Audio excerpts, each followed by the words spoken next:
एक छोटे से गांव में रमेश नाम का एक गरीब आदमी रहता था। उसकी हालत बहुत ही दयनीय थी और वह हमेशा अपने भाग्य को कोसता रहता था। उसकी खेती की जमीन बंजर थी, उसके पास कोई अच्छी नौकरी नहीं थी और उसके परिवार को 2 वक्त की रोटी जुटाने में भी बहुत कठिनाई होती थी। रमेश हर रोज अपने दुर्भाग्य के बारे में सोचता और भगवान को दोष देता। क्यों मेरी किस्मत इतनी खराब है? मैं इतना मेहनत करता हूँ फिर भी कुछ हासिल नहीं होता। एक दिन रमेश जंगल में लकड़ी काटने गया। थकावट और निराशा के कारण वह एक पेड़ के नीचे बैठ गया और सोचने लगा, क्या मेरी जिंदगी कभी बेहतर हो सकती है?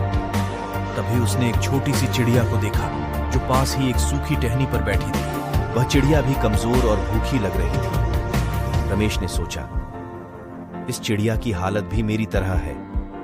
यह भी भूखी है और इसके पास भी कुछ नहीं है। उसने चिड़िया से कहा, तुम भी शायद अपने भाग्य को कोसती होगी, है ना?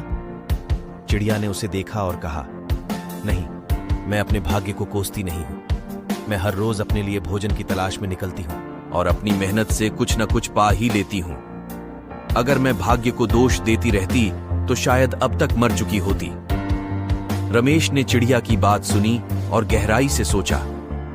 उसने महसूस किया कि वह अपनी सारी ऊर्जा अपने दुर्भाग्य को कोसने में ही बर्बाद कर रहा है, बजाय इसके कि वह अपनी स्थिति को सुधारने के लिए कुछ ठोस कदम उठाए। अगले दिन रमेश ने अपनी सोच बदलने का निर्णय लिया। उसने अपने खेत में कड़ी मेहनत करनी शुरू की। उसने नई तकनीकें सीखी, अच्छे बीज लगाए और पानी की सही व्यवस्था की।